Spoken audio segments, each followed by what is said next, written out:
This is Joey Charamonti from Koyo, and you're listening to The New Scene.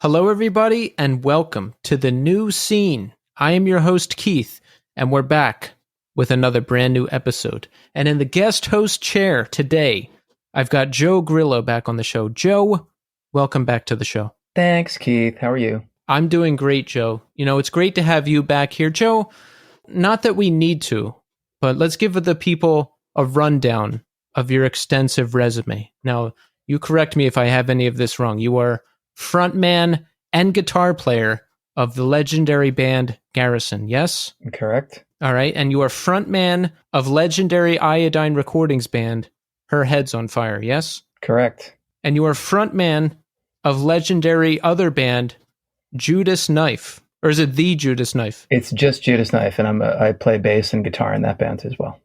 You play bass and guitar. You really do it all. Well, I don't play cello.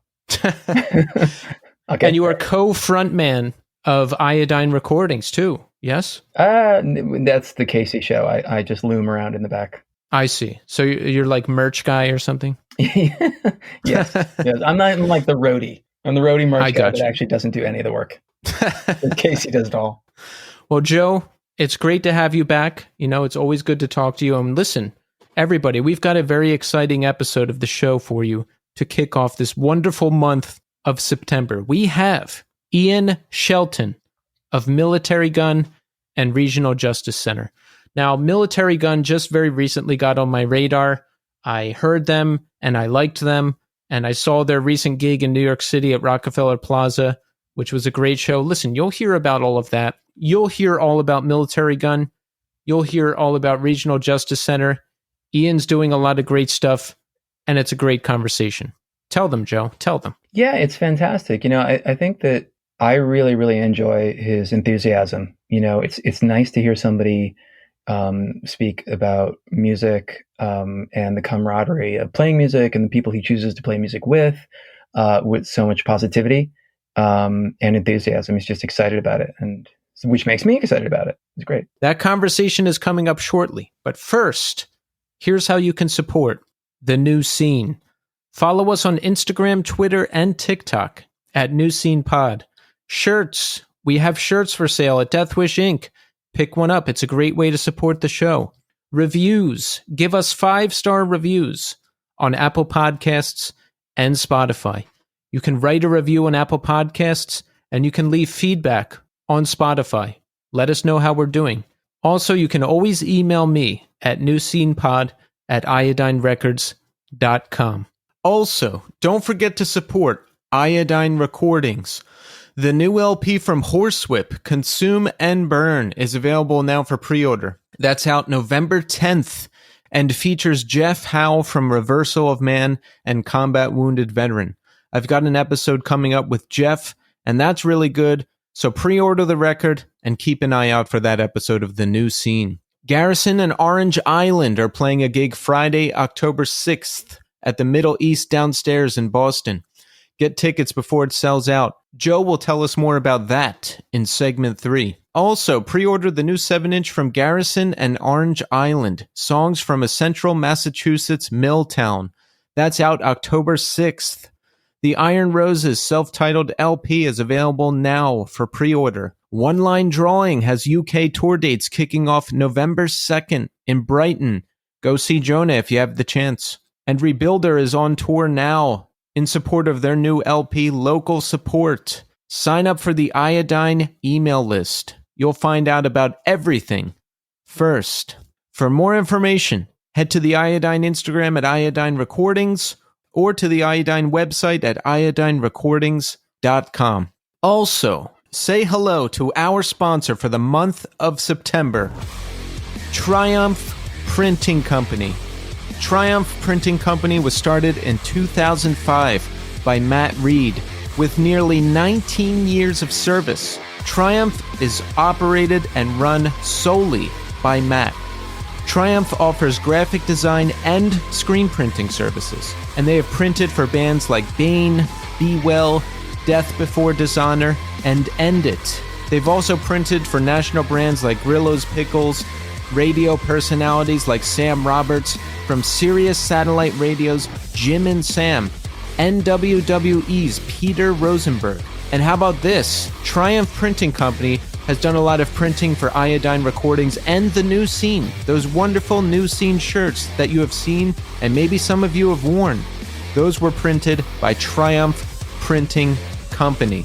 So listen, if you're in a band, and I know a lot of you are, and you need shirts printed, you need merch printed, you need graphic design work done, hit up Triumph Printing Company and catch this. You can get 10% off your total order when you email triumphprintingco@gmail.com and mention the New Scene. That's triumphprintingco@gmail.com. Mention the New Scene podcast and you will get 10% off your order. Okay, so Joe, let's talk music recommendations. What have you been listening to lately? Lay it on us. Oh man, I've been listening to a psych rock band from Germany called Acid Rooster, who sound exactly like you would imagine a band named Acid Rooster to sound, and they're phenomenal. And I really, really like them. There's another band from Brazil called Fire Friend, sort of more trancey psych rock. I like a lot of stuff that is somewhat cinematic and drony and repetitive.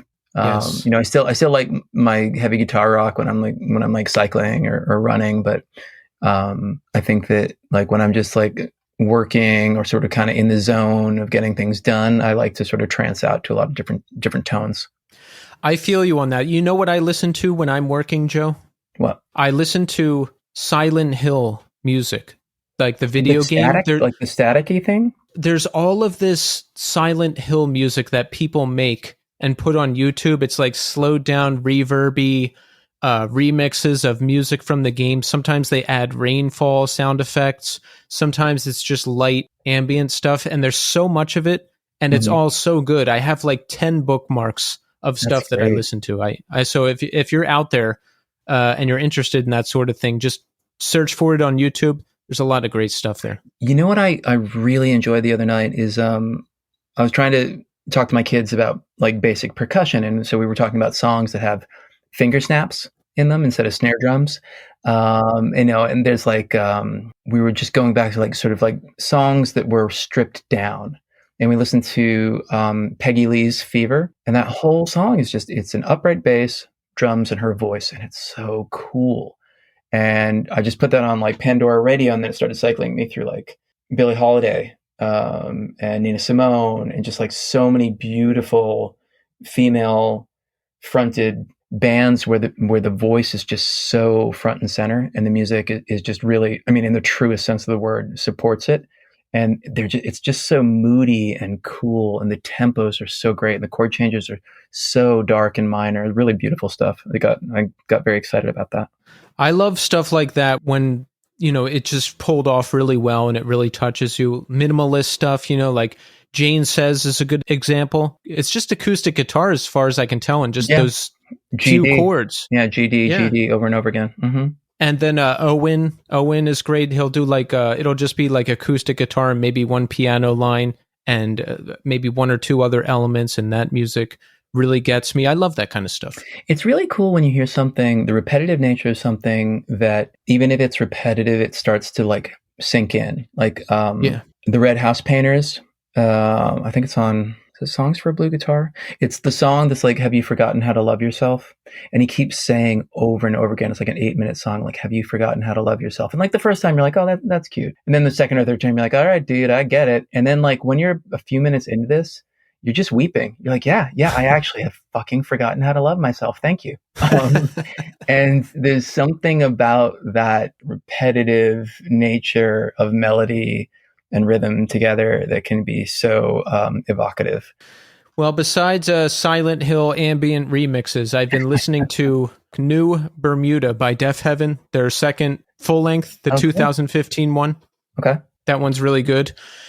And I'm still stuck on Another Language by This Will Destroy You. That's their 2014 full length. That I'm really feeling that one right now. That's great. Yeah. So listen, if you somehow have not heard those records, I recommend that you do so right now. Turn off my show and go. All right, wait, don't do that. But when the show's over, go check them out. All right, so listen, check back in with me and Joe in segment 3.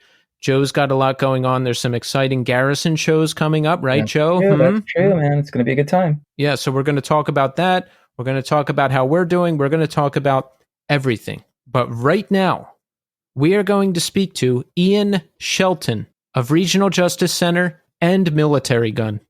Enjoy. All right, we are here now with Ian Shelton. Ian, welcome to the show. Hello, thank you for having me. Yes, Ian, it's great to have you here. You know, you're up to a lot these days. Regional Justice Center, Militarie Gun is doing great things and just put out an excellent new record, Life Under the Gun. And we're going to talk about all of that, Ian. But first, I have to ask you this. How are you doing today? I'm doing great. We're currently in the studio making some songs right now. So for me, it's those are the best days ever. Like it's what makes most sense to my brain is like you start the day with nothing, and then when you leave, you have a song to listen to. And yeah, I'm excited for my drive home, so I have a song to listen to. That's awesome. Where's the studio, in LA? We're working with we're actually working at a friend's house currently. Our friend Bobby, who also does a project called The Hacks and Cloak. This is Militarie Gun material we're working on? Yes, yeah. We always are working on something. That's awesome. You know, I just caught your gig in New York City earlier this week. Oh, wow. I wish we would have met up and said hello. That was a weird one for us, as I'm sure that you know, as I stated on the mic at the time. Everybody had the same feeling now, but what a trip. Like, first of all, going into Midtown Manhattan for a gig is weird, but then going into a high rise and taking an elevator up to a ballroom with a chandelier. To the 65th floor, to be specific. Yeah, it was crazy. Yeah, it was surreal. So for us, it was a weird day because our drummer, his flight never came. Like he ended up never leaving Los Angeles. It got infinitely delayed. So our guitar player, Waylon, had to play drums for the set, and then we had to play without a guitar player. So we usually play with 2 guitar players, played with 1. So it was a nerve-wracking evening, but I feel like we pulled it off. You definitely did. I couldn't even tell that the regular drummer was there until you said something. And you know what? I think that just goes to show how pro everybody is and how ready you are to react in such a situation. Yeah, I don't like keeping people who aren't adaptable around. You know, like life is so chaotic that it's important that everyone just be ready at all times for everything to fail, and then we all have to come up with a solution. So hope for the best, plan for the worst. Exactly. Yeah. So at what point did you figure out that your drummer was not going to make it? Like, how soon before the show are we talking? So I woke up and someone was like, Vince has to be close by, right? And I was like, yeah, I'm assuming. He like texted at 3 a.m. New York time saying, no, he texted at 3 a.m. West Coast time being like, I just like our flight timed out. We're getting off of our flight. He had a red eye. And then we never got any other updates. So we were like, well, surely he was on a flight that whole time. That's why we got no updates.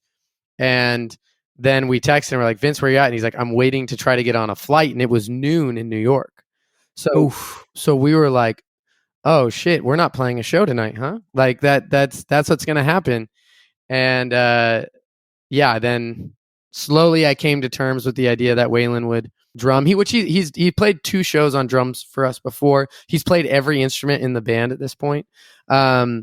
And I'm just waiting for the day where he gets to fill in for me for vocals. I'm really excited for that. We look similar enough. I just don't know if his voice would sound similar. But yeah, and so it was like noon where we were starting to cope with the reality of what we were going to face for the rest of the day. Yeah, because when you said the regular drummer wasn't there and you had to fill in, my mind was completely blown. I was like, who is the fill-in drummer? How long did he have to learn the set? So it sounds like, Wayland has filled in for drums before, so he was ready. Yeah, I mean, it was a long time ago, and we played a lot of songs that he never did the first time. So he crushed it. I mean, couldn't be more proud of who I have in the band. The fact that is a possibility is a thing that I think almost no other bands could say. Yeah, and I think that's what you have to do, right? Because this is I don't want to say a once-in-a-lifetime shot, but we're in New York City. We're playing a great show with Soft Kill, who are awesome. We got to get it done. We got to reach the people who are there, right? Well, it was the type of thing where it didn't even dawn on us how special it was. Like, we knew that we were playing at Rockefeller Center, and that was a crazy idea, But then when it's like, oh no, it's the 65th floor. Like not only that, Anthony Bourdain worked that very room before he was successful, like it was like the Clintons throw parties in that room, like so many people with blood on their hands have specifically thrown parties there. So it's just like to be among, or maybe potentially the most aggressive band to ever play in that room, I'm like, hell yeah, let's go. Yeah, as we were leaving, I thought the same thing. It didn't really hit me and how cool it was until I got there. But then as we were leaving, I said to my friend, I was like, isn't it weird that like John Belushi and Chris Farley and a bunch of other people like did coke in this building? Yeah. On the reg too, yeah. Yeah, but you guys pulled it off. Really awesome show. So that was my first time seeing you. So great stuff. Yeah, thank you. When did you get back? The next day. Yeah, the next day, and then it was straight into making music again. Been in the studio every day this week, making a song a day. So it sounds like, based on what I've researched about you, Ian, that you're just constantly working on stuff. Is that accurate? Yeah, I have a general illness of some sort. I don't know what you would call it, but yeah, it's an inability to sit still, and it results in a lot of things getting made, and they don't always get made. Like, the thing is, I make things with no intention that it ever be released. Like, it's great if it does, but I'm ultimately willing to try so many experiments and just see what happens, because I can fail and nobody ever has to hear it, and that's why our record, I think, is so well received. Is, there's so many songs we made that didn't make the cut, but we learned lessons on those songs that then we applied to later songs, and it's just a process of over creating to be able to curate ultimately. That's what you want, right? You make a bunch of stuff and you just see what works. Like I heard this story back in the day, Jane's Addiction, for one of their albums, they just they cranked out all these hits and they said, we're taking all the best songs and saving them for the next album, which I thought was a pretty brilliant move. I don't know if I could do that, but if someone could pull that off, it's great. Well, we had Very High written in June of 2020. Really? And it was a song that kind of felt bigger than all the other songs. And so we saved it. It needed to get better as well. It needed improvement to be able to be as good of a song as it is now. We knew we weren't ready for it either way, that it was, took more scope, better singing, better production to achieve that song. So we tried to record it for All Roads Lead to the Gun, our previous record, and we ended up holding on to it that whole time. So I relate, but I've only done it with one song, so I don't know how special that is. Well, I think it's special because that's my favorite song of yours, so good choice. Yes, well, I'm glad that we waited till the right time to release it, because it maybe would have been your least favorite song if we'd done it wrong. Oh, man. So, yeah, you mentioned, just trying different things and throwing it out there without even, thinking about releasing it. Isn't that kind of how Militarie Gun got started? You're with your bandmate Steph, and you're just waiting to go back to the airport, so you just worked on some songs to kill time? Yeah, we were practicing up for the Regional Justice Center Crime and Punishment LP, and it basically was like, well, she learned the songs that she needed to, but we had hours left, and it was like, well, let's just mess around and write a song, and that song was Kept Talking, which is the first Militarie Gun song. Wow, just like that. Yeah. When was that? I believe it had to have been, maybe it was like March 18th, 2020. It was like the day that everything stopped. That day. It was that day or the day after. We went to the movies the night before, so I know the world was not closed yet. But that day was when it was official that like we're not going on tour, we're not doing any of the stuff that we were planning on, and at the very minimum, there's 2 weeks of nothing happening. And so I treated that as just I'm going to go to the practice space every day and work on at least one song. And yeah, I wrote a lot of really terrible songs.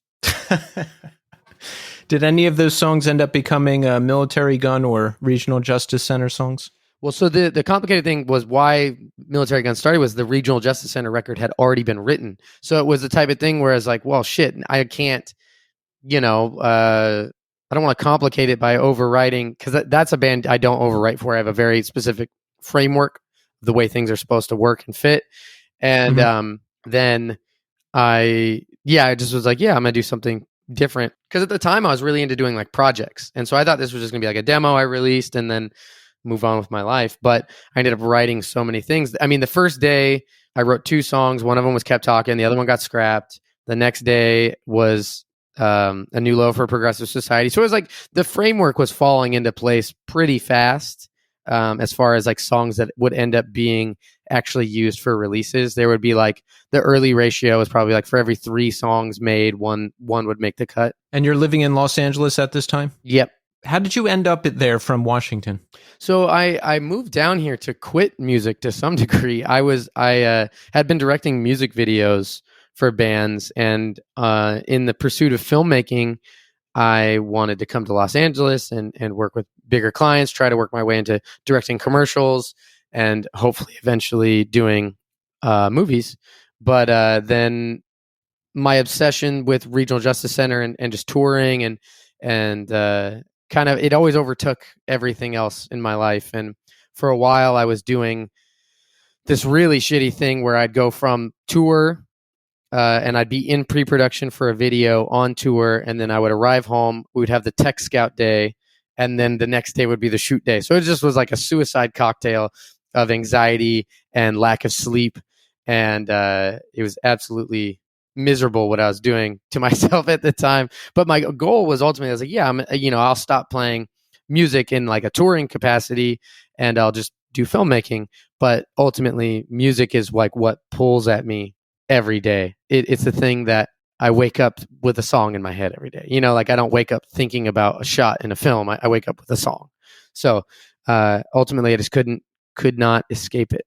Yeah, that makes sense. You got to go in the direction you're being pulled, right? Well, yeah, but the thing is, like my whole life, even since I was young, as a way to sidestep criticism from family, I'd always be like, well, I'm going to tour a little bit longer and then I'm going to go back to school and I'll get a degree in something and get a job. And luckily, I did find an actual passion in filmmaking. So I wasn't being disingenuous and being like, I actually would be also happy with a career there. But like, I never felt it was reasonable to be like, and then my band is going to be successful and I will be able to have it as a job. Like I never anticipated that being a part of the equation. And also that I think that's part of what has made my music good is I never made it in a way that was anticipating success such as that. Like Regional Justice Center is a very non-commercial band by design. And originally, like I would say Militarie Gun was as well, but the more I was learning to sing and the more I was learning, the more those ideas and those ways of playing were piquing my interest. And I wanted to like unlock the Rubik's Cube of it all. Like, how do you make a pop song? How do you do all these things? But ultimately, it's like the passion and the self-interest in those things. Like I thought that people might hate Life Under the Gun because of how poppy it was or something. So, I don't know. It ultimately, I never have anticipated any of this happening. Yeah, and in hardcore and heavier music circles, if you're trying something different, especially something that's not as heavy or more melodic, people can get upset sometimes. Well, I mean, the person that took the brunt of all of that was Justice from Angel Dust and TUI. Not only did he have to deal with it I remember when Big Kiss Goodnight came out, it was divisive. Like, let alone when Angel Dust came out pretty quickly after, it was like people were not ready for that. Like that band made the way for this moment to happen. And I'm definitely a broken record. I've probably said it in 1,000 interviews, but I got to pay homage to my guy on all that because I think we all are the beneficiaries of his creative labor. Yeah, that makes sense. So, Regional Justice Center, did that get started out of Washington? Yeah, we started in 2017 in Washington. How old are you when that band gets started? That is a good question. I think I was maybe 26 or 27, looking at the timeline. 25 or 26, maybe? I don't know. What's your life look like at that time? I mean, where are you living? What are you doing? Do you want to do music full time? Like, how are things? At the time, I was playing in I was the drummer for a lot of other people's bands. It was the type of thing where I always had ambition and desire in regards to music of like touring a lot and hopefully, making a band have fans, which was not the case at the time. Like it wasn't, what kind of constantly happened would be I would be the drummer in a band, and then we would get some momentum and we'd kind of start dreaming a little bit about it. And then our singers would kind of shit the bed for us, where it would just be like, oh, we were talking about touring full time, but you now you got a career job out of nowhere. Like, and it was like a lot of false starts as far as all of these bands I was really passionate about goes. So that's what led me to Regional Justice Center was, the culmination of my brother getting incarcerated in 2016 and visiting him at the Regional Justice Center where he was awaiting sentencing. And then this ultimate restlessness of I'm sick of other people ruining the momentum and the labor that I'm putting into projects. Yeah, I really feel that because that's what happened to me my whole life with bands. Something would happen and I would quit, or someone else would quit and all the hard work I put in is gone, or I never put myself in a position where I was in control of things. So I like that you did that as the drummer and singer for Regional Justice Center. Well, it was the type of thing where in like middle school and high school, when I started playing music, I was much more of a control freak. I've always had a somewhat specific vision in my mind when it comes to making anything.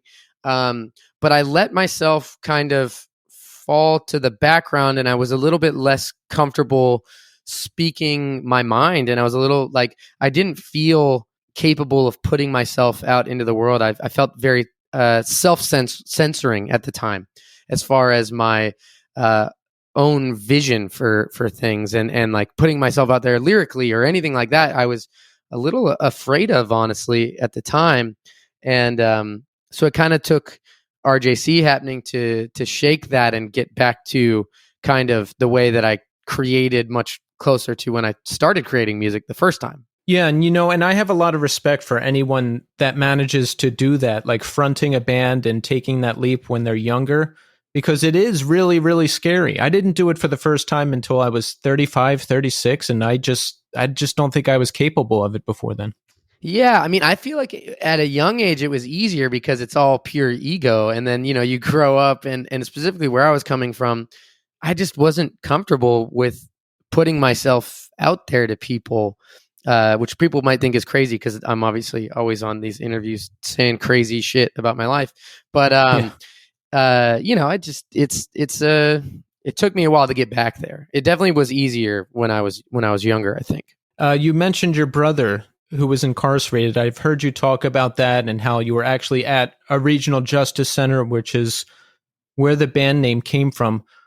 What happened there? I know he was incarcerated, I think, for assault, but I've heard you mention that it was like a messed up prison system. Maybe it was one of those like privatized for pay public prison systems. Was it something like that? What I've done with my position in press in the past, specifically with RJC, was speaking on this thing that people don't ever have to really encounter, hopefully, which is these privatized phone systems and like, you go to visit someone who is incarcerated and all of visitation is centered around vending machines and them being able to access snacks and things that they can't. So it's like the whole experience is centered around capitalism in a very, very messed up way. I don't feel comfortable commenting on my brother's crime in Mhm. in an interview.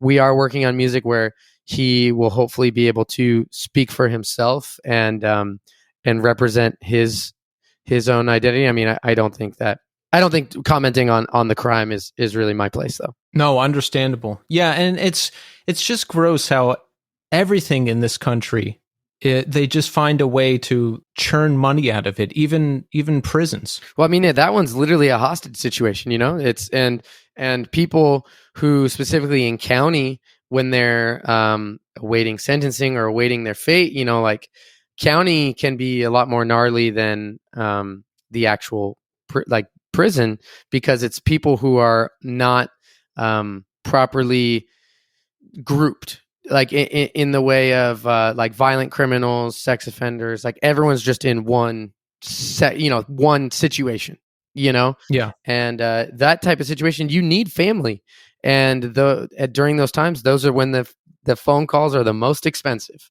because they, you know, it got cheaper post sentencing because but the phones when he was in county were so expensive, you know.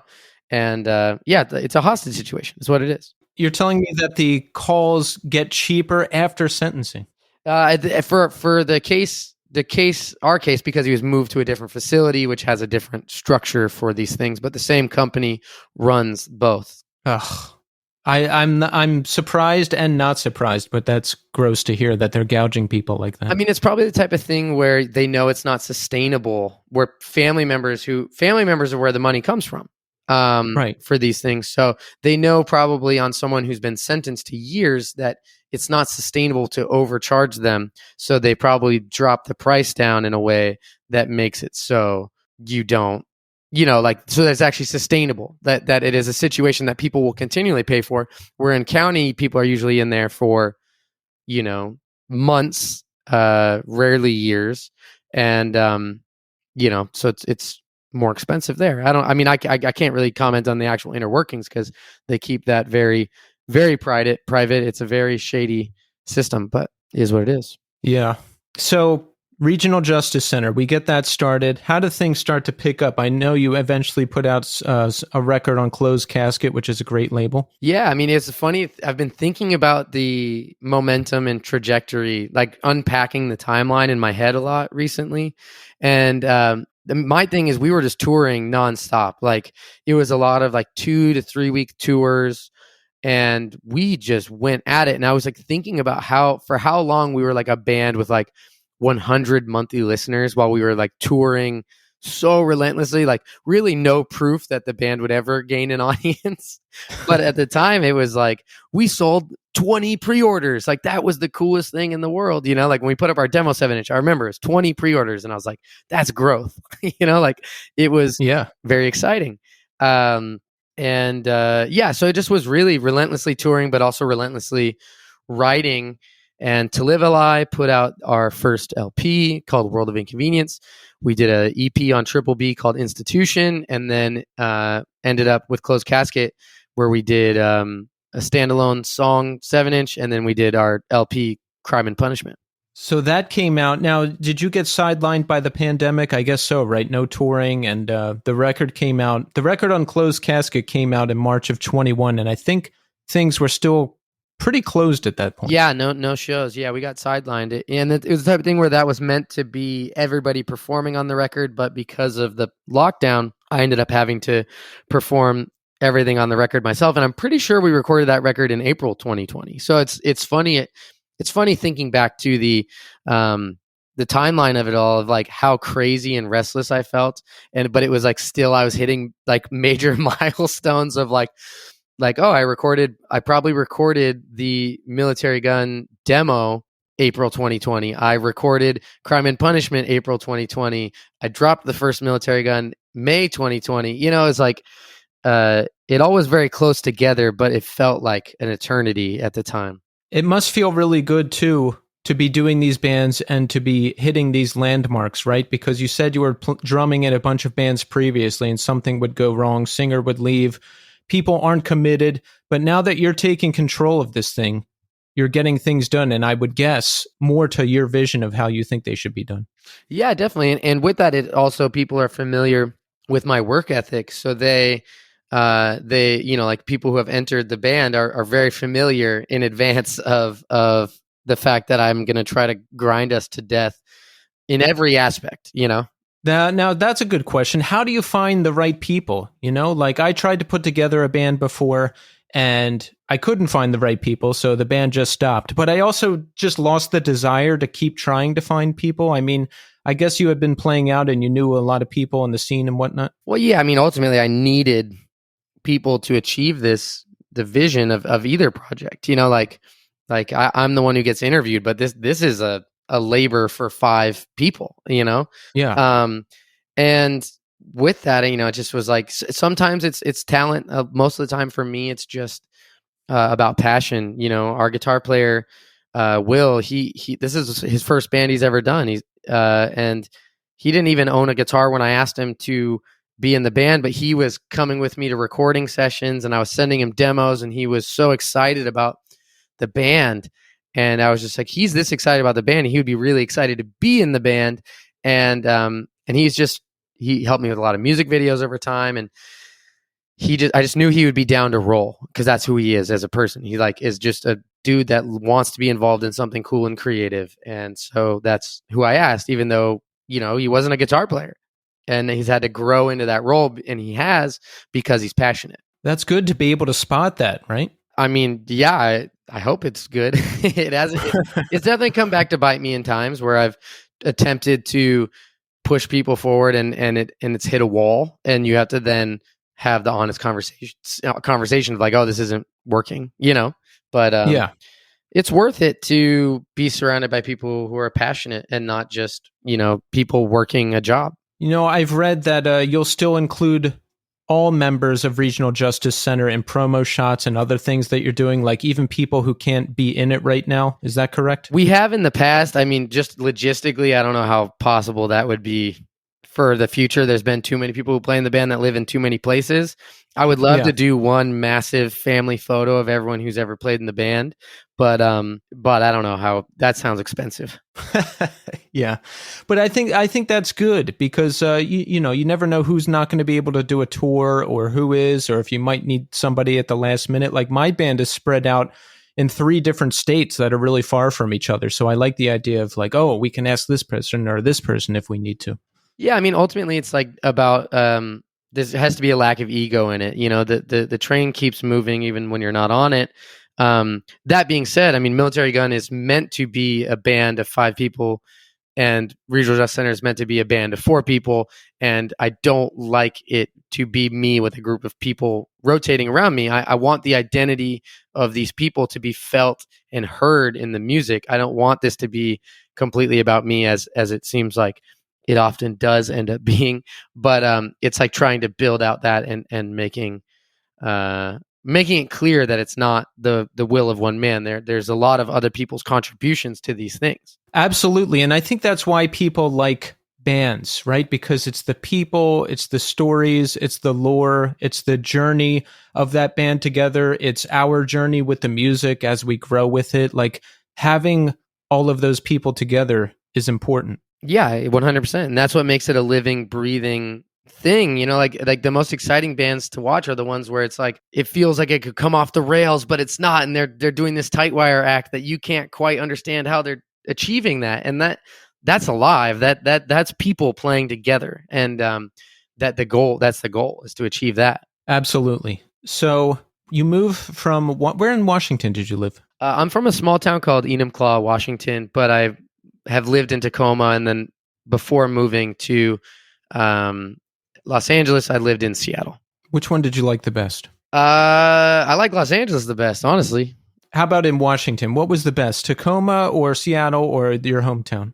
The most beautiful, hands down, my hometown. But as far as culturally, it's a little far from what I would like it to be. And I mean, I love Seattle. I love Seattle. Yeah, I was only there once, like 20 years ago, but I remember really liking it. Yeah, it is. I mean, it's a beautiful place. So how old are you when you moved to Los Angeles? It was 2018, so I was probably 26 or 27.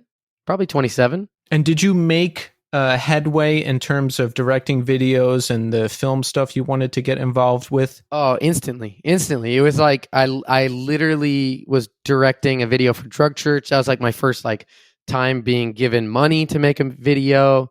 And then soon after was doing Angel Dust, and then I did Bad Sons and done a lot of jobs for Pure Noise. And it's a certain budget range that I've worked within that I would love to break out of.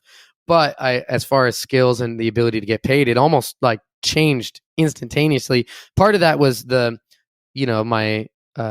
people were more aware of me due to Regional Justice Center.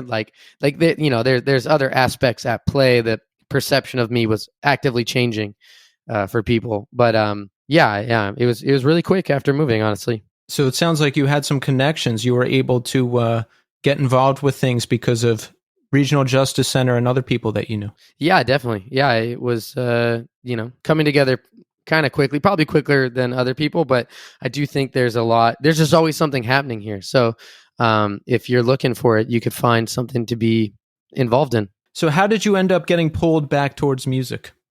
I mean, I never stopped. That was the thing, is I was only talking about stopping. I never stopped. Like we were on tour religiously, the fall of 2019, we did a 40-day Regional Justice Center tour, had 2 weeks off, went to Japan, came home. I toured playing drums for a band called Woolworm, and then the pandemic happened. So it was just nonstop. It didn't really, I would only refer to it as eventually I'm going to stop doing this, but I never was stopping. So you planned to stop, it just didn't happen. Yeah, exactly. Happy accident, right? Yeah. I mean, it's what I think it was meant to be. So we're in the midst of the pandemic. You're working on some Militarie Gun material. What happens after that? Like, when do you start getting out and playing more? We played our first show the end of July 2021. Mm-hmm. We had been having band practices for a full year up to that point, little over a year. I think our first practices were in June of 2020. So it was the type of thing where, it took us a long time, but we were ready to play. We were itching. We needed it. And then we did our first tour, which was 50 shows. That was our first one. So it was just hitting the ground running as best as we could. And what release did you have out at this point? Did you have some singles out? Did you have any barometer of how people were responding to the music? Yeah, I knew even from the first songs we put out that people were more receptive to this than anything else that I had done. I think part of that came from, I used to do a podcast with Patrick Kinlan called "I Don't Care If This Ruins My Life," and through that, I think there was people who were fans of Patrick that were not fans of aggressive blast beat hardcore, but they maybe were kind of interested in me as a person. And so I think there was a priming of a fan base there, a little bit of I want to like this guy's music, but I hate blast beat music. And then I started making music that was not, and there was a little bit more people ready to receive that, as far as that goes. And then there was also RJC fans who were maybe interested as well. So it was kind of instantly, it just felt like, okay, this has a little more attention and interest than other things that are startups that I've done. So does Militarie Gun just become the focus? As far as writing goes, yeah, because Crime and Punishment was already done, and I didn't want to write another RJC record until I could go out and tour the one that I had just made, and so I just kept writing and kept writing and kept writing Militarie Gun songs. Has Regional Justice Center toured since the pandemic? Yeah, we did a West Coast and we did an East Coast tour at the end of 2021. It must have felt good to finally tour Crime and Punishment, huh? Yeah, it was incredible. I mean, it was a great experience. And the second tour, the East Coast tour we got to do, we did Dates with God's Hate and Judiciary on the way out. And then on the East Coast, it was us, Show Me the Body, and Candy. And, it was an honor to be a part of that lineup and play with those bands every night. So it's cool. And our West Coast was felt like a crowning achievement at the time, where we were headlining these shows and they were just our shows with locals, and there was a lot of people there and people seemed really excited. So it was, it felt like the hard work had paid off. Oh, big time. Yeah, those are some amazing tours. Drumming and singing at the same time. Now, this sounds impossible to me, but you do it, so I guess not. Is it difficult? Do you ever think about not doing it? It sucks, and I wish I didn't do it. But the first band I really ever did that like played shows, I drummed and sang for, and it was a power violence band. So it was the type of thing where like I literally learned drums so that I could blast beat and scream at the same time. So it was very intuitive to me. Yeah, like not only playing drums, but blast beats and screaming at the same time sounds really difficult.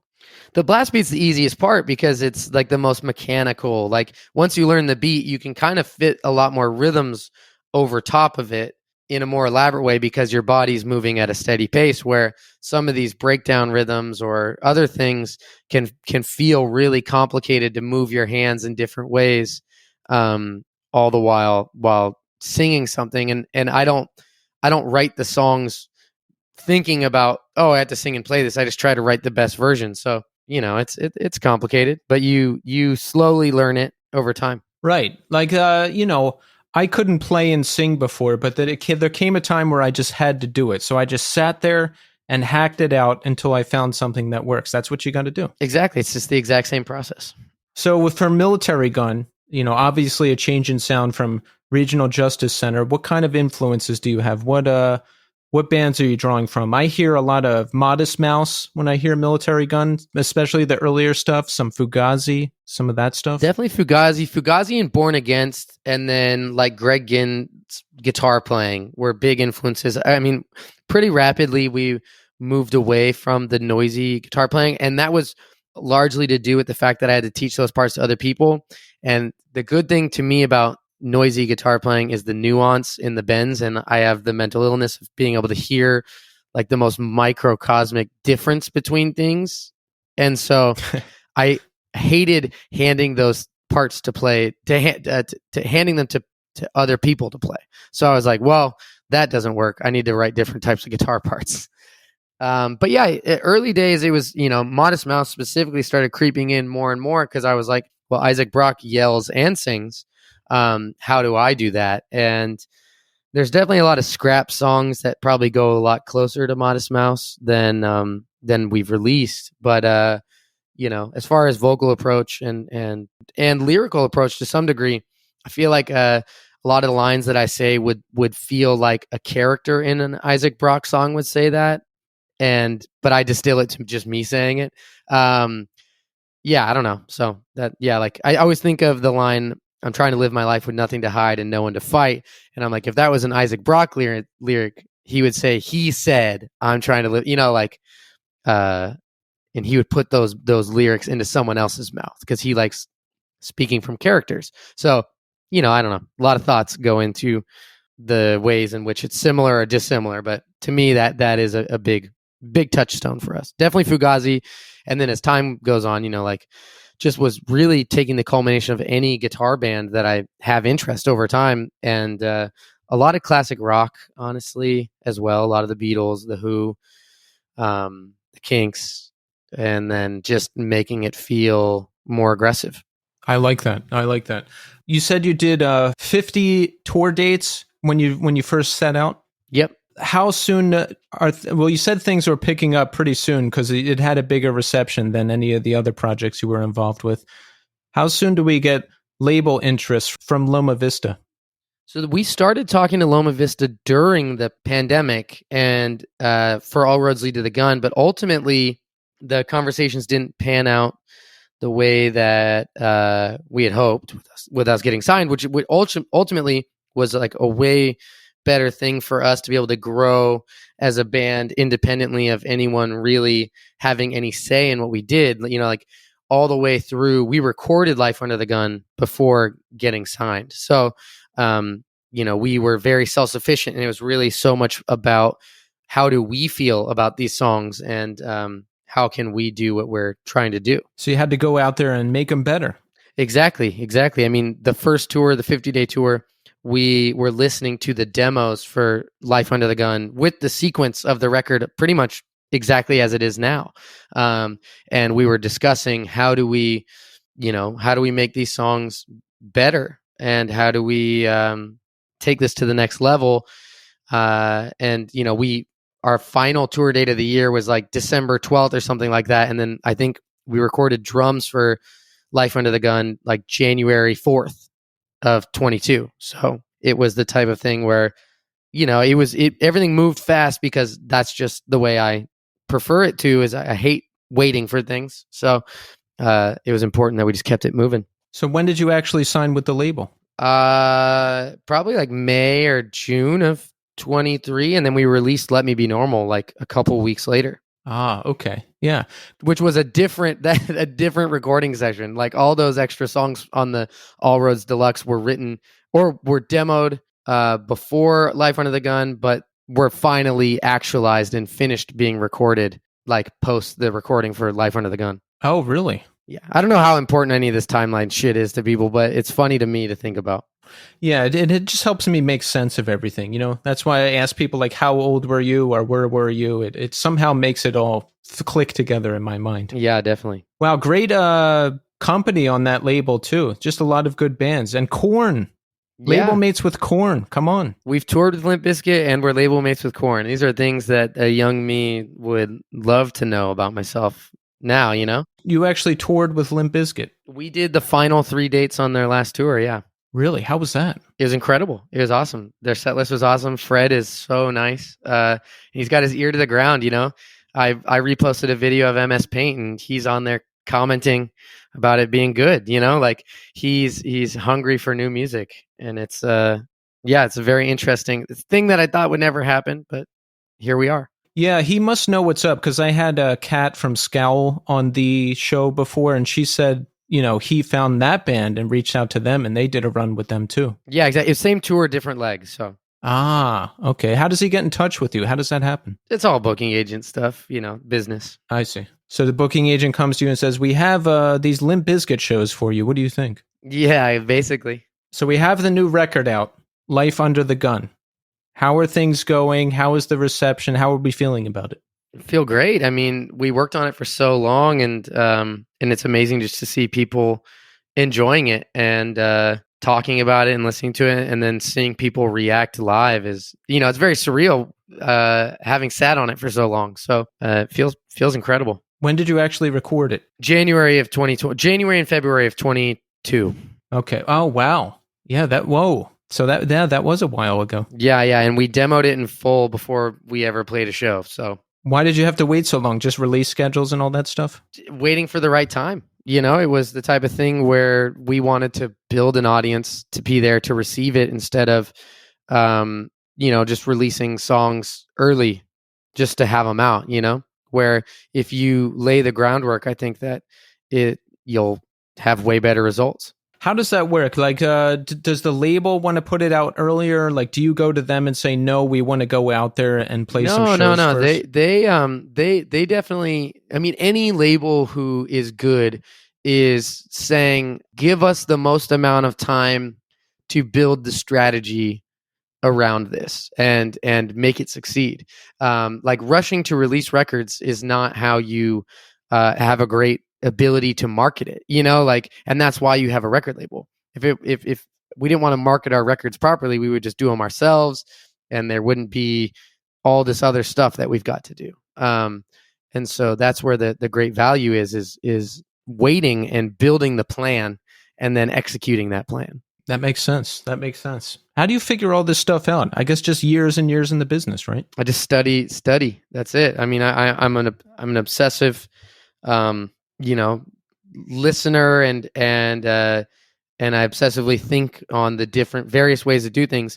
I think for a long time, I was a very unassuming person because I was just a guy who played in a blast beat hardcore band. And so when I was asking questions of people's business, of asking Justice, of, how it is working with their label, or talking to Patrick Kinlan about working in comics. And, when I met him, he was the assistant for a big booking agent. And so I'm asking questions about that. And I've just always had the curiosity about the business element as well as the creative element. And, I hopefully I merge them in a way that makes things work in a way that it might not for others. It sounds like it's working. I hope.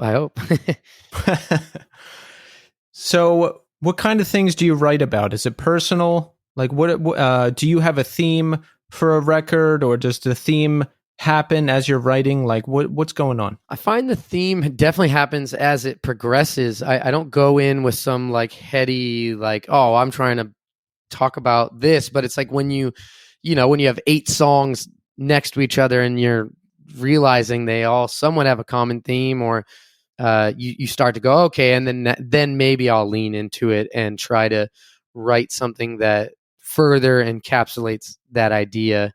Like for this record, a huge thing that was weighing on me was just like being stuck in this bubble of life and really reflecting on the way that I conduct myself in the world and past relationships. I was kind of single for the first time as a serial monogamist, and I was like, I should like look at the way I conduct myself in relationships and think about the ways in which I've either hurt other people or people have hurt me, and the way that I want to continue forward with my life, and who do I see that person being.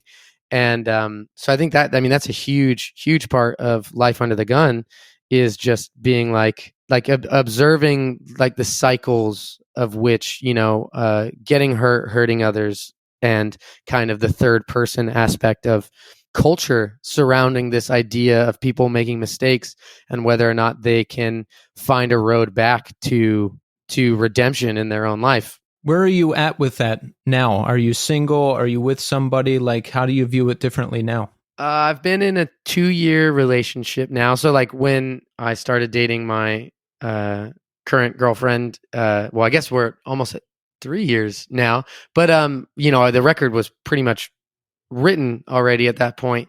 And so this is kind of the first one since that. And I always told her, I was like musicians are like at least one relationship behind on their music, it takes so long to write and record a record. And so you're kind of stuck talking about previous relationships while you're in new relationships, which is probably a very conflicting thing for someone in the other person in a new relationship. Right. But yeah, I don't know. I mean, it's the type of thing where just try to be aware of who you are in relation to another human being. How'd you meet your current girlfriend? She followed me on Twitter and Instagram at the same time, and I was like, "Who is this?" And she worked in music videos, and so I slid into her DMs wanting to collaborate, and she obviously followed me because she was interested in something else. And then through a period of me trying to just be a collaborator, eventually we became lovers. So now we are in that situation. I like that. I'm going to try that move, the collaboration. Yeah, I mean, I don't ever attempt to be presumptuous in the past with relationships, and so my first thing is like I just approach someone as a friend or a collaborator or whatever, and then if something else can grow out of that, that's amazing. But like ultimately, I'm so much more invested in creating things. So that she clowns me for this, by the way. No, that's the move. That's the move. You can't go in with preconceived intentions or notions necessarily, because you never know, right? So if you go in and you're collaborating or working on something, then you can suss out the vibe and see what's going on. It's like, oh, this person is really excited to talk to me. They must like me. Yeah, well, my ego was like, oh, well, clearly this person who works in music videos has followed me because I make music videos. So, and then when I DM'd her, she was like, oh, you make music videos? Like, because to her, she was like, I just thought you were like a cute guy or whatever. Do you still work on videos? Do you still direct? I've been doing our videos. I didn't do our last one though, and my girlfriend will be making the next one. So, I go in and out of it. I just try to keep the ideas for myself at this point. Yeah, might as well just use them for your band, right? Yeah, exactly. Well, I've given away a lot of very cheap and easy concepts that would make my life less of a headache had I had them for myself. So I try not to give them away. You got to hold on to the best stuff for yourself. That's the way to do it. Yes. Regional Justice Center. Is it on hiatus right now? We just recorded a record. Oh. So what's going on with that? Are we allowed to talk about it yet or no? It's just a ways away from it's a little too far from the finish line. You can keep this in, but it's the type of thing where it's just like not ready to be commented on necessarily. Understood. That's exciting, right? Yeah, I'm very excited. I'm gonna go. We recorded all the instruments. Now we need to do vocals. So, I've been splitting my brain of recording as many demos as I can for Militarie Gun while also finishing an RJC LP before we leave for basically the rest of the year on September 8th. Well, what's that tour? We are touring with Scowl and MS Paint and Big Laugh for 6 weeks. And then we are doing the Coheed and Cambria cruise. And then we get to go home for a week. And then we go to Europe for 5 weeks. So we're on tour from September 8th to December 12th. Wow, great tours. Does this blow your mind ever? Like, think about it. You know, you're killing time before a flight. So you're like to Steph, let's write some songs. Let's pass the time. Now you're performing with Coheed and Cambria on a cruise. Yeah. Well, Sunny Day Real Estate is performing on the cruise as well, which is what really has me excited. No. It blows my mind constantly. I'm so grateful to have fallen ass backwards into all this. Wow. Amazing. So is Regional Justice Center, are those guys still in Washington? Do you have to split your time? So Alex is still in Washington, and he's the other like main collaborator. Like this record was probably mostly written by him, and so he's there, and he's like the other guy that like if he's not there, then the it's not moving. But as far as my like focus goes, you know, like my brother's here, and my brother will also be contributing to the recordings and any live performances we do from here on out. So, you know, between the three of us, we'll figure it out. What does your brother play? Well, he's going to do a lot of vocals on the record. So we're going to see how we're going to figure out the way to make the most sense, whatever that is. I like that, involving family.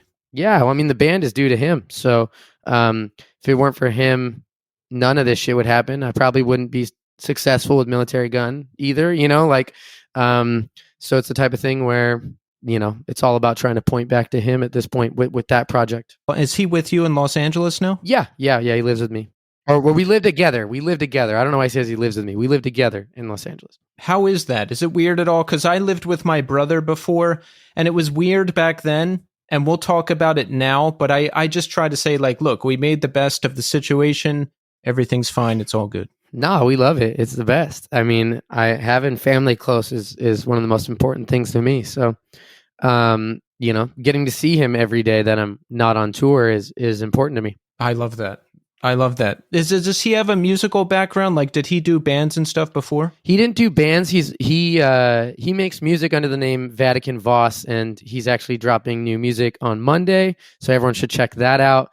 Vatican Voss, the song is called Change that he's dropping, and so he's making his own music, and he's very talented. So it's cool to see him start to do that as well as you know doing this Regional Justice Center record together.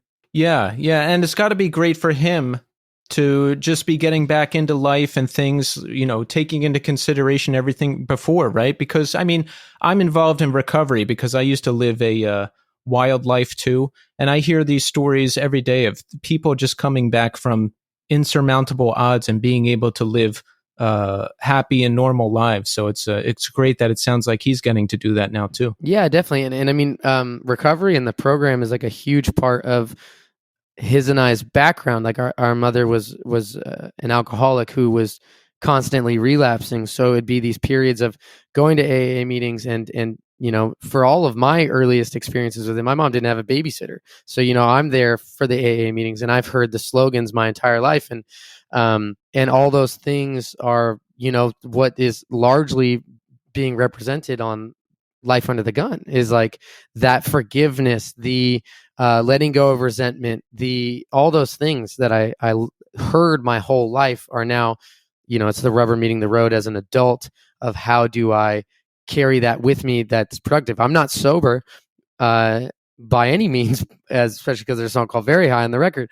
But, you know, it's like how do I take the lessons and the positive things learned from all those years of having to attend AA meetings with my mother and just being around it and being around people in the program and the way they talk, and how do I make that relevant to my life now? I like that. Yeah, there's a lot of good lessons to be learned there for anybody. I'm still in meetings 3 days a week, and it's kind of mind-blowing. Like, I'll see people in there with their kids, or they grow up and, people know the kids. Like, I was a friend of mine in the program. I was at his birthday party, and they're playing this slideshow of like 30 years of friendships and kids growing up and all this history. And I'm like, wow, it's kind of crazy that I'm here right now, like part of this thing.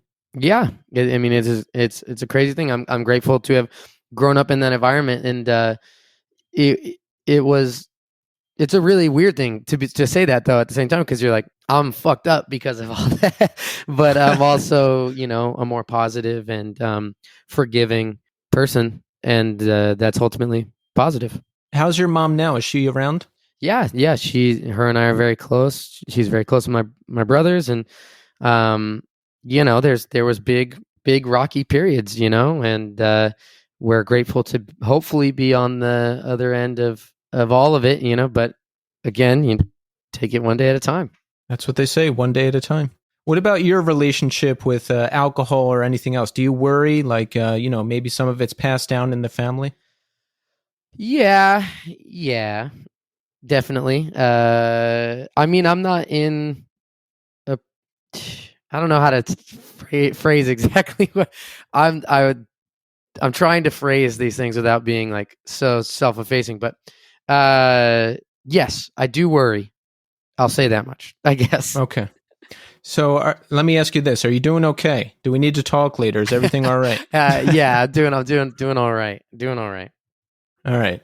Well, you know who to talk to if definitely if things ever get too out of control. Definitely. So I got to ask you this: did you ever end up getting a keychain? This is about the Portland story. Yeah. Yeah, you were walking around with a bunch of loose keys. That just seems crazy to me. Yeah, I did. My girlfriend made me get a keychain. So, for the listeners, yes, please indulge us. The one night, so I can be very antisocial, and I was on tour with Citizen, Prince Daddy, and the Hyena, and Restraining Order, and I was like 4 days in. I was like, I have not talked to anybody really, so I decided I was going to get drunk and be social. I gave up my keys, and my band members lost my keys, which had all of the keys in my life on it.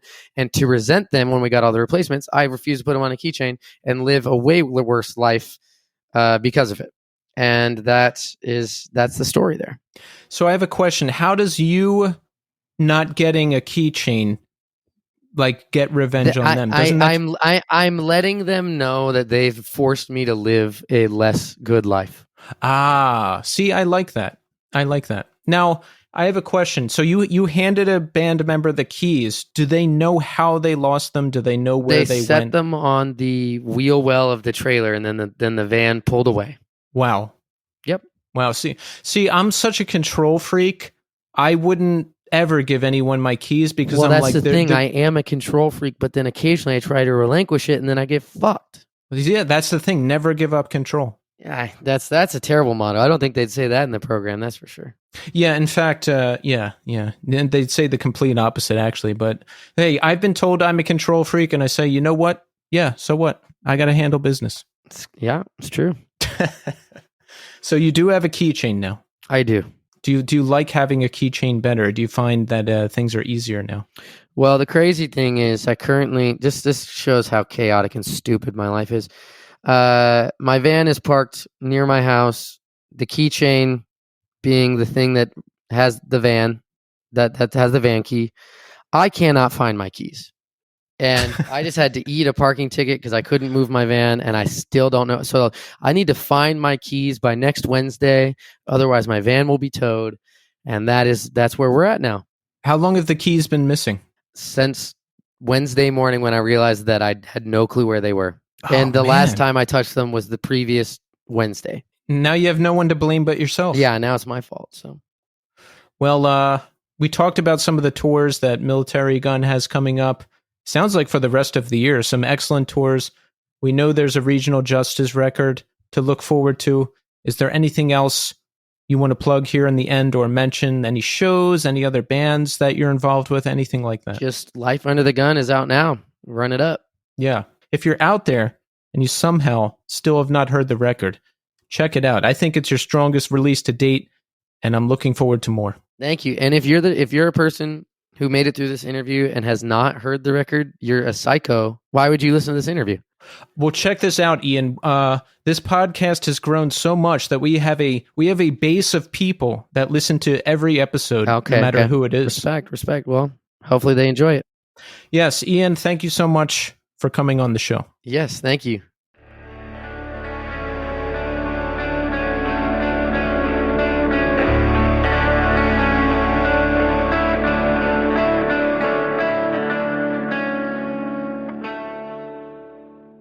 And there you have it. Ian Shelton. Wow. That was a great conversation. I really liked that conversation. Ian is really doing everything, and he's just very confident, cool delivery in what he's doing and with the bands. And, you know, Joe, the story of Militarie Gun was an interesting one because, you know, he's working with his bandmate in Regional Justice Center. They're just waiting to go back to take her to a flight. And he's like, oh, let's write some songs while we're waiting. First of all, that amount of drive is impressive because if I was waiting to take someone back to a flight, I wouldn't be like, hey, let's sit down and write some songs. I'd be like, hey, let's sit here and stare at the wall. But they just started an excellent new band. So he's got Militarie Gun now, who's taking off, and he's got Regional Justice Center. He's got it all going on. Yeah, no, the thing I think that's so interesting and actually inspiring about what Ian's talking about is he obviously, you know, is smart enough to work with people that he trusts implicitly. And I think when you are around people that you trust, you know, hopefully any sort of artistic creation you have is going to be a conversation, and you're going back and forth and you're exciting each other and you're taking it to another level. And I think that, you know, he's obviously doing that, which is why there's so much enthusiasm behind what he's doing. And that sort of feeling can be infectious, not just to the people he's working with, but to people in the audience. Oh, absolutely. I love his drive, you know, like he's doing a band, right? He's got Regional Justice Center going on, and he's like, oh, I'm just going to move to Los Angeles and kind of stop doing music and pursue filmmaking. And he gets all connected with that down there, and then accidentally ends up starting a new band, which is taking off. And I'm just happy for him because the bands are great. He's doing great stuff. I'm really feeling Militarie Gun too. You know, I saw them for the first time at that show that I was telling Ian about, that they played here in New York City. And look, that's what I like about Militarie Gun is it's just rocking, right? It's just good rock music in all the right ways. It's not too emo. It's not too pop punk. It's certainly not too hardcore. Like Very High is the song from them that I love. Yeah. It's under 2 minutes. I think, and I'm biased obviously because it's kind of the world that I'm from, but I think rock is having a bit of a heyday right now, man. I think that you know, music obviously comes and goes in trends and fashions, and I think there's a place for things that are like very brutal and visceral, and atonal. And I've definitely been through phases of that myself, but I think it's also nice to remember when, you know, melody rocks. Like if there's a melody to it on top of like the energy behind the music, it can be so compelling. And I think there's a lot of bands. I mean, you listen to like Dead Bars, you listen to Ways Away. Who was I just listening to the other day on Spotify? I was just like listening to different bands that were making me really happy. It's funny that you mentioned Ways Away. That song got caught in my head today. I'm Not Laughing With You. Yeah, man, that they've got it, man. Even 84 Tigers, like, even though they have that sort of Small Brown Bike, the complexities and the rhythmic structures, they're still bringing in more melody. And I think it's really nice to hear artists do that. I mean, I really appreciate that. Yeah. So great conversation. Ian, thank you again for coming on the show. So Joe. Yes. Let's talk about our favorite subject in the world. Do you know what that is? I'm terrified. Ourselves. Oh, yeah. Well, I've always said, man, this is free therapy, right? I get to go downstairs in my basement and get a good, nice microphone and talk about myself for a while. Yeah, I mean, that's why I love doing this show, because I get to talk to everyone I've looked up to my entire life. Mhm. And then at the end of the show, I just get to spill out whatever's going on with me. And it does help. I love just like recording it and throwing it out there and then just Absolutely. letting everybody else deal with it. Absolutely. But Joe, I'm going to start with you because listen, people know what's going on with me. Mhm. Not a whole lot, okay? But there's a lot going on with you. And well, first, Joe, let's check in with you personally. How's everything going? How are we feeling? How are we doing? I'm great. I feel busy, but not busy in a way that's unhealthy.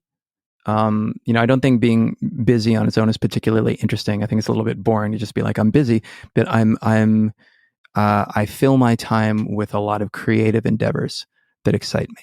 So through all the drudgery and the laundry and the dishes and the vacuuming and the cleaning and the driving people to soccer games and everything, I'm really trying to find joy in the everyday things, and also trying to keep my mind focused on as many creative things I can do in any day to make me a better person. I like that. I do the same thing. What's your deal? You're married, right? I'm married. I have 8-year-old twins, and I own a wine shop in Brooklyn that I kind of manage from afar. I also manage a wine shop in Saratoga Springs, New York.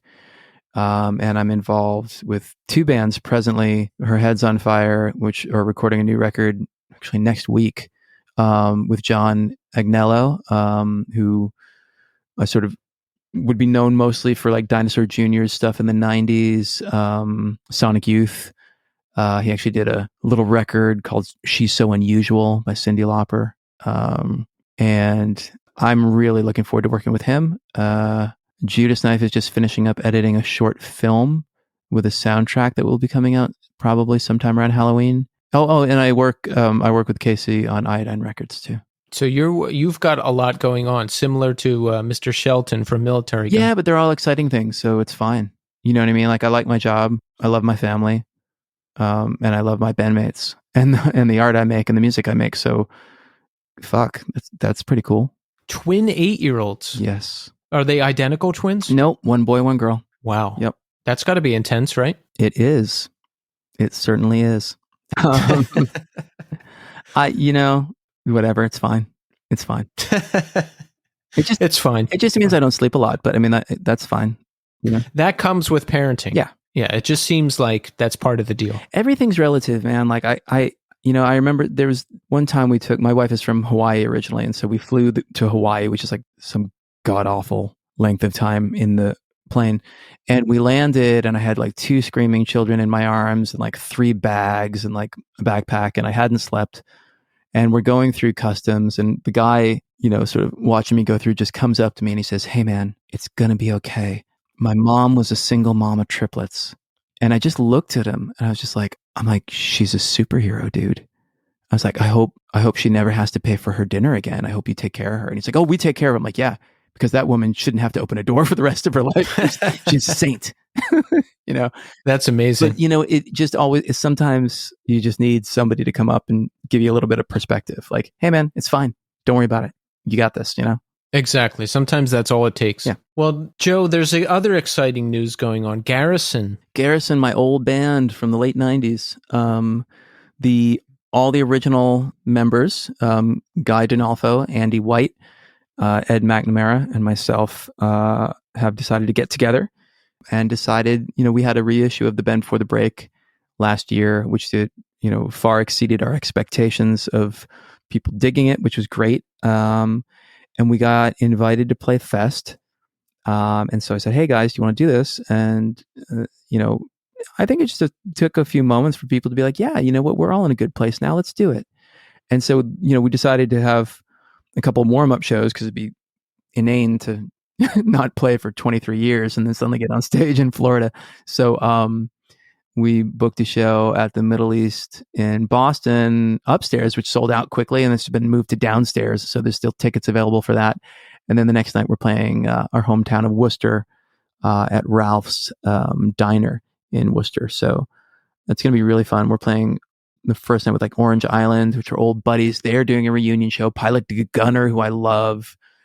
They're playing with us. Sinaloa, Not Bad, Not Well. Like, so, it's just going to be a bunch of friends. It's going to basically be the high school reunion that I didn't go to, except I get to see the people I actually want to see.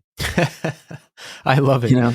Wait, so this lineup of Garrison that is playing, did I read correctly? This lineup hasn't been together in like 20 years? 23 years. We broke up we didn't break up, but the band lost the rhythm section in 2000. So we haven't played together in 23 years. So it's the original. So the rhythm section changed in the stuff that you've done since that 20-year mark. Correct. So this is the original. Is this the original lineup? Original lineup playing only songs from Bend Before the Break and A Mile in Cold Water, because that incarnation of the band made those 2 records. Got you. What happened to the rhythm section? They just they grew up before I did. I don't know, like they they just wanted, different things. And I think everybody early on, you find out pretty quick if you want to be a touring musician or not. And a lot of people do not want to, they think they do, right? It's especially like in high school, you fantasize about it, but then the actual mechanics of it and the sort of day-to-day drudgery of it is not for everyone. And that's fine.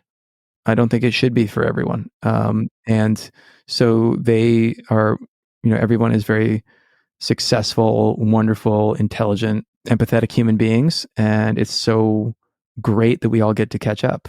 It's like, I was talking about it with Casey earlier today. It's like, this is kind of the equivalent of like I don't forget how lucky we are. You know what I mean? Like, it's a little bit of like, the guy that was in the football team that talks about like, hey, remember when I threw that pass against like St. John's back in high school? It's kind of like that. But we're fortunate enough to have a few hundred people want to watch us talk about it, Right.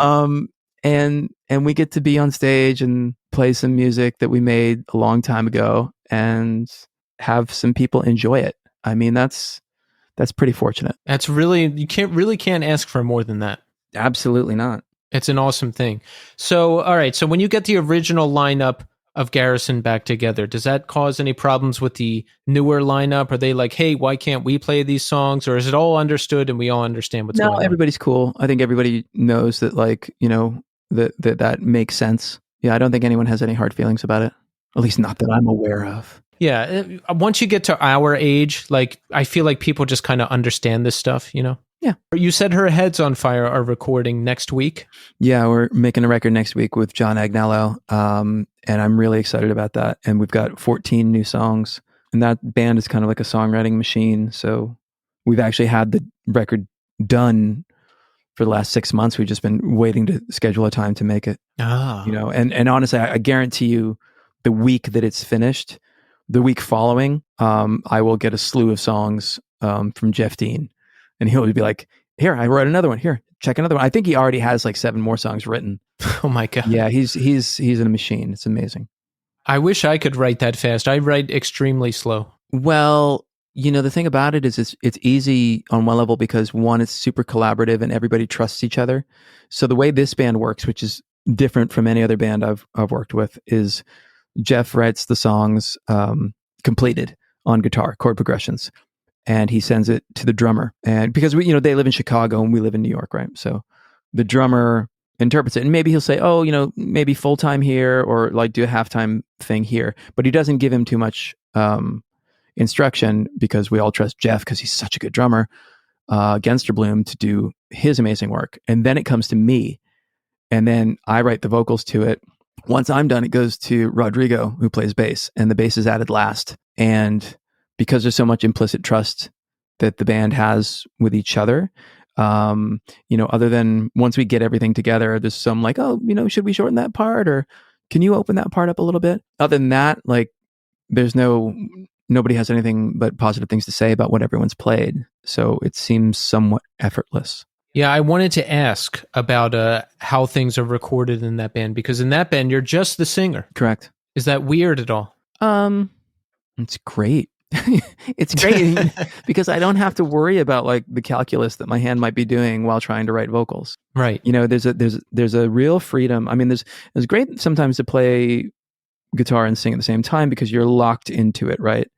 But there's also a wonderful freedom to sort of just be able to, move air over your vocal cords and go wherever you want to without thinking about the changes, because you don't have to. They're just happening and you're riding that wave. at least for me, I'm limited on what I can do vocally while I'm playing guitar. Mhm. I'm not like a Steven Brodsky where my hand is just completely independent from what's going on vocally. That guy can do anything, but I'm limited in what I'm doing. So to be able to just sing, yeah, it sounds very free. Well, Steve's special, man. I mean, I don't think any of us can really fathom the amount of time that he would put into practicing. Yeah. You know, I mean, like we were acquaintances, you know, we were pals. Yeah. And I remember going over his house, you know, for a few parties, get-togethers. I think it was the time he was living with Travis Shettle from Piebald, and I was just a handful of Val and maybe, I don't know, a bunch of folks. Anyway, we would go over, you know, I'll be sitting down listening to music, talking in the living room. He would come home from his job. He worked at Bagel Rising. I'd be like, hey, Steve. And he'd be like, hey, guys. And then he'd go in his room and make music. And, you know, like he'd be messing around. He would make these 4-track tapes and he'd like copy 100 of them and sell them at cave-in shows. So his discipline, even then, was phenomenal. You know, I mean, the focus one needs to have at that age in your early 20s, he might have been 19 for all I know, is pretty great. Yeah, I really respect that because when I was younger, well, pretty quickly it became getting fucked up. That was the main priority. And then I would fit the band in around that. So for someone to be that young and have that much discipline, well, obviously it really shows in Steve, but I respect that. Yeah, me too. I think it's a really cool quality. And obviously it served him well. Yeah, look at what he's done. Well, Joe, look at everything you've done. I mean, come on. What are we doing here? I'm excited about these Garrison shows. I just wish they were closer to New York because I would go. No, sorry. You know, that's the thing about, you know, reunion shows in general is on one level, you have to work out everybody's. I mean, this isn't like, you know, we're not reuniting like a band like Slow Dive is reuniting and like actually making money at it. You know, we're just doing it for fun. So it has to work around everyone's schedule and everyone's family. And so there's only so much time that can be dedicated to it. You know, we can't be like, oh, let's go on the road for 2 months because we just don't have the freedom to do that, nor really the desire.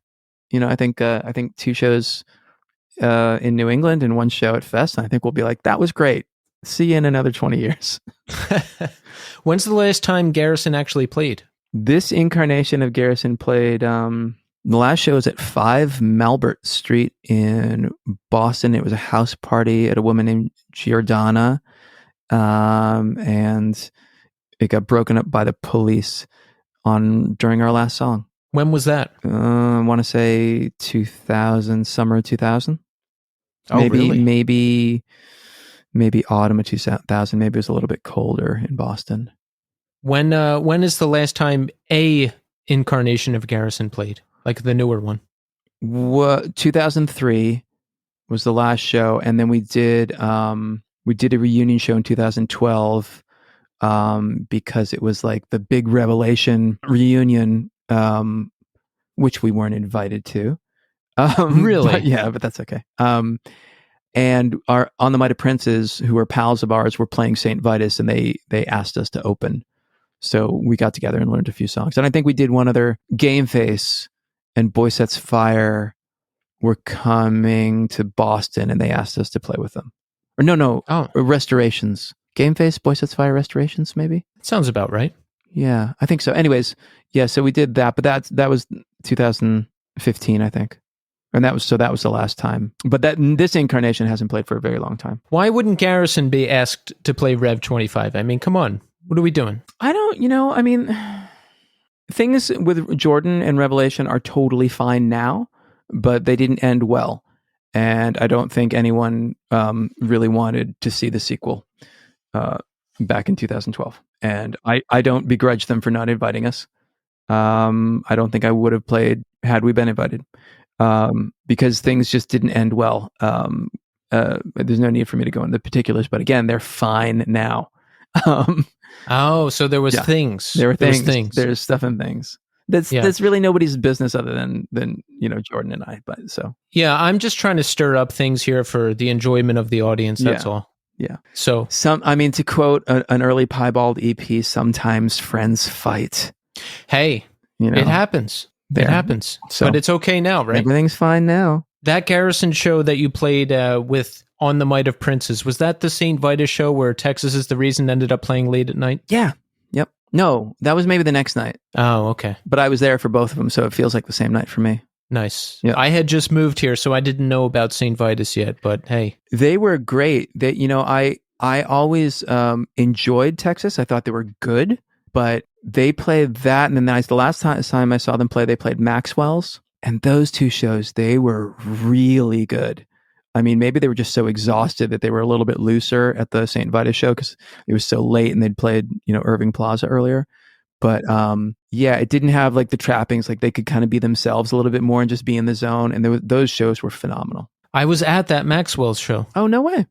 Yeah. That was a great show. I'm glad I made it to that one. That was a really, really cool show. Yeah, I just remember there's a lot of positivity in the room that night. That was a really fun show. Yeah, I'm glad I made it to that one. I barely made it because, I got really high the night before and I was like sick at work and it was like a really bad day, but I made it because it's Texas is the Reason. I mean, come on. That's great. Well, that's it. That's it. Another blockbuster show for everybody. And listen, everybody, I'm doing fine. Everything's going good. There's not much going on with me. It's just podcast and bands lately. The Darling Fire, we're working on stuff, and I'm still working on the other band. It's getting closer. I haven't talked about it in a long time because we weren't playing and I wasn't sure if it was going to be a thing, but I'm hoping that band plays its first show this fall. What do you think of that, Joe? I think it sounds great. New band with me singing and playing guitar. Isn't that crazy? Really? Yeah. I've never heard you sing. I mean, come on. It's going to be something. That sounds awesome. I'll be there. All right, good. I'm going to tell you when it happens. You know what? You can scout it out. What do you think? Like Iodine Recordings, 7-inch with Keith's new band? I don't see why not. I mean, I make 0% of those decisions, so I'm going to say yeah. Oh, all right. We're going to take this back to the boss man and we're going to see what he says and we're going to get it done. I'm laying the groundwork right now, Joe. Keep it up. Keep just hammering away, Casey. Well, Joe, listen, it's great to have you back. It's always a pleasure to talk to you and I look forward to seeing you again soon. Thank you so much, Keith. Take care. Yes. And that's it. That's it, everybody. We are out of time, but we are going to end the show. Hey, Joe, what's your favorite Garrison song? Oh, I can tell you my favorite part of a Garrison song. Go for it. Untitled, which is the last song on our first EP. In the middle 8, there's a major climb, and I think what the guitars are doing and the bass over what Guy is doing on the drums is that like 10 seconds is the most beautiful music that we ever recorded, in my opinion. I love it. And guess what? That's what we're ending the show with. I'm back next week with a new episode and a new guest. So thanks everybody for listening. And until next time.